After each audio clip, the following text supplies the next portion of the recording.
বাজেটের জন্য আমি প্রথমেই মাননীয় প্রধানমন্ত্রী জনাব তারেক রহমান এবং আমাদের সুযোগ্য অর্থমন্ত্রী জনাব আমির খুসরো মাহমুদ চৌধুরীকে ধন্যবাদ জানাতে চাই।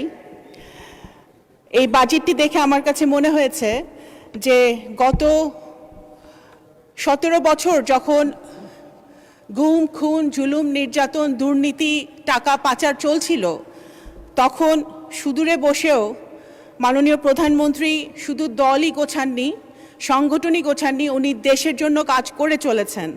এবং অর্থমন্ত্রীও নির্যাতনের মধ্যে থেকেও কারাগারে থেকেও কিন্তু উনি দেশের জন্য কাজ করেছেন। এই বাজেটটি সেটারই প্রমাণ। আমাদের বিরোধী বন্ধুরা অনেকভাবে বাজেটকে সমালোচনা করার চেষ্টা করেছেন, অনেক পড়াশোনা করে এসেছেন, কিন্তু ইফ বাট কিন্তু যদি অনেক কিছু দিয়েও ওনারা গতানুগতিক সমালোচনা ছাড়া নতুন কোনো সমালোচনা আরও দিতে পারেন নাই।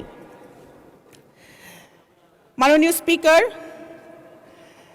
এই বাজেটকে বিভিন্নভাবে বিশেষায়িত করা হয়েছে। বিরোধী দল থেকে বলা হয়েছে চ্যালেঞ্জিং বাজেট, দিবা স্বপ্ন। এটি একটি দিবা স্বপ্ন নয়, এটি একটি বাস্তব রিয়েলিস্টিক বাজেট, যে বাজেট বিএনপি সরকারের দ্বারাই বাস্তবায়িত হওয়া সম্ভব। এবং চ্যালেঞ্জিং শব্দটা বারবার ব্যবহার করা হয়েছে। অবশ্যই চ্যালেঞ্জিং শব্দের সাথে বাংলাদেশ জাতীয়তাবাদী দলের ইতিহাস, শহীদ রাষ্ট্রপতি জিয়াউর রহমানের ইতিহাস ওতপ্রোতভাবে জড়িত। মুক্তিযুদ্ধের সময় বাংলাদেশ যখন একটি চ্যালেঞ্জের মুখে ছিল, তখন এই চ্যালেঞ্জের মুখ থেকে বাংলাদেশের মানুষকে দিশা দেখিয়েছিলেন স্বাধীনতার ঘোষণা দিয়ে শহীদ রাষ্ট্রপতি জিয়াউর রহমান। পরবর্তীকালে তলাবিহীন ঝুড়ি থেকে বাংলাদেশকে একটি স্বনির্ভর বাংলাদেশে পরিণত করার জন্য, উন্নত বাংলাদেশে পরিণত করার জন্য সেই চ্যালেঞ্জটা উনি হাতে নিয়েছিলেন শহীদ রাষ্ট্রপতি জিয়াউর রহমান। এবং স্বৈরাচারীদের হাত থেকে বাংলাদেশকে আবার গণতন্ত্রের পথে নিয়ে আসার জন্য এই অবিরাম চ্যালেঞ্জটি হাতে নিয়েছিলেন দেশনেত্রী বেগম খালেদা জিয়া। এবং বর্তমানে একটি ভঙ্গুর অর্থনীতির সময় যখন সবগুলো সিস্টেম ভেঙে গেছিল, স্বৈরাচারীরা সব কিছু সিস্টেম ভেঙে দিয়েছিল, অর্থনীতিকে ধস নামিয়েছে, সেই ভঙ্গুর অর্থনীতিতে বাংলাদেশের ইতিহাসের সবচেয়ে কঠিন সময় মাননীয় প্রধানমন্ত্রী জনাব তারেক রহমান বাংলাদেশের দায়িত্ব নিয়ে সবচেয়ে বড় চ্যালেঞ্জ নিয়েছেন। সুতরাং এই বাজেট চ্যালেঞ্জিং অবশ্যই, এবং এই বড় বাজেট বিএনপি দ্বারাই বাস্তবায়িত হবে ইনশাল্লাহ। মাননীয় স্পিকার, একটি বাজেট শুধু একটি হিসাব নিকাশ নয়, একটি পলিটিক্যাল কমিটমেন্ট, একটি রাজনৈতিক দলিল। আমি মনে করি এই বাজেটটি একটি মানবিক, ইনোভেটিভ, ইনক্লুসিভ বাজেট হয়েছে, প্রগ্রেসিভ বাজেট হয়েছে, নারী বান্ধব বাজেট হয়েছে। যে বাজেট নারীদের কথা বলে, নারীর ক্ষমতায়নের কথা বলে, সেই বাজেট কখনোই ফেল করতে পারে না। মাননীয় স্পিকার, এই বাজেটে বলা হয়েছে প্রথমে বিনিয়োগ কেন্দ্রিক প্রবৃদ্ধি, সারা দেশে শক্তিশালী রাজস্ব প্রণোদনা করে ওয়ান স্টপ সার্ভিসের কথা বলা হয়েছে, ব্যাংকিং সংস্কারের কথা বলা হয়েছে, খেলাপি ঋণের অভিশাপ থেকে ব্যাংকিং সেক্টরকে মুক্ত করার কথা বলা হয়েছে। সবচেয়ে বেশি বলা হয়েছে যুব ক্ষমতায়ন, ডেমোগ্রাফিক ডিভিডেন্ডকে ডেমোগ্রাফিক শক্তিতে রূপান্তরিত করে যুব শক্তিকে নতুন দেশে বিনির্মাণে কাজে লাগানোর কথা বলা হয়েছে। বিশেষত নারী উদ্যোক্তাদের প্রতিভা আর দক্ষতাকে রাষ্ট্রের কাঠামোগত শক্তির সাথে সংযোগ স্থাপন করে দেবার এক অপূর্ব প্রকাশ কিন্তু এই বাজেটে রয়েছে। মাননীয় স্পিকার, এই বাজেটে বলা হয়েছে সুন্দরভাবে, আমাদের অর্থমন্ত্রী কিন্তু তুলে ধরেছেন বৈশ্বিক অর্থনীতির একটি সিগন্যালিং মেকানিজম, সম্পদ, ইনকাম এবং মুদ্রা, যে আলাদা আলাদা চারটি শব্দ, চারটি শক্তিশালী শব্দ মাননীয় অর্থমন্ত্রী সেটা বুঝিয়ে দিয়েছেন।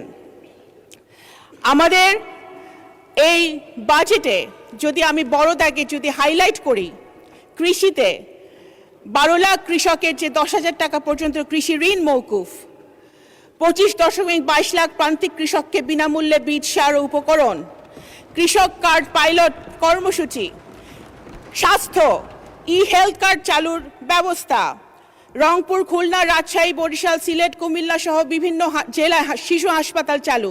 এগুলো শুধু টিপ অফ দ্য আইসবার্গ। মাননীয় স্পিকার, শিক্ষাতে আমাদের 2 লাখ প্রাথমিক শিক্ষার্থীকে বিনামূল্যে school uniform, mid day meal, বিজ্ঞান তথ্য প্রযুক্তিতে পেপ্যাল ও আন্তর্জাতিক পেমেন্ট গেটওয়ে চালু, ফ্রিল্যান্সারদের সুবিধা, 1500 শিক্ষা প্রতিষ্ঠানে বিনামূল্য ওয়াইফাই, বিদ্যুৎ ও জ্বালানিতে সংস্কার, পরিবহন ও যোগাযোগে ইলেকট্রিক বাস চালানোর একটা কথা হয়েছে, মহিলা শিশুর জন্য পিঙ্ক বাস চালুর কথা হয়েছে, ফ্যামিলি কার্ড চালুর কথা, ফ্যামিলি কার্ড অলরেডি চলমান আছে, এবং স্থানীয় সরকার পল্লী উন্নয়নে বিশাল বাজেট রাখা হয়েছে।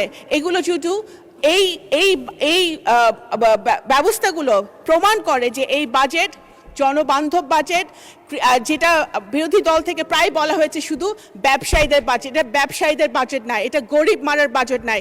যদি কিছু হয়ে থাকে এটা গরিবদেরকে বাঁচানোর বাজেট, রক্ষার বাজেট। আবার বলা হয়েছে বাজার থেকে বিপুল আমরা ঋণ নিয়েছি। এই অভিযোগ একেবারে বিভ্রান্তিকর মাননীয় স্পিকার। এগুলো কৌশলগত বিনিয়োগ, ভোগ নির্ভর ঋণ নয়। বাংলাদেশের সরকারি ঋণ জিডিপি অনুপাতে বর্তমানে প্রায় 42%, যা জাপান, যুক্তরাষ্ট্র, যুক্তরাজ্য, চীন এবং ভারতের তুলনায় অনেক বেশি সুষম ও টেকসই।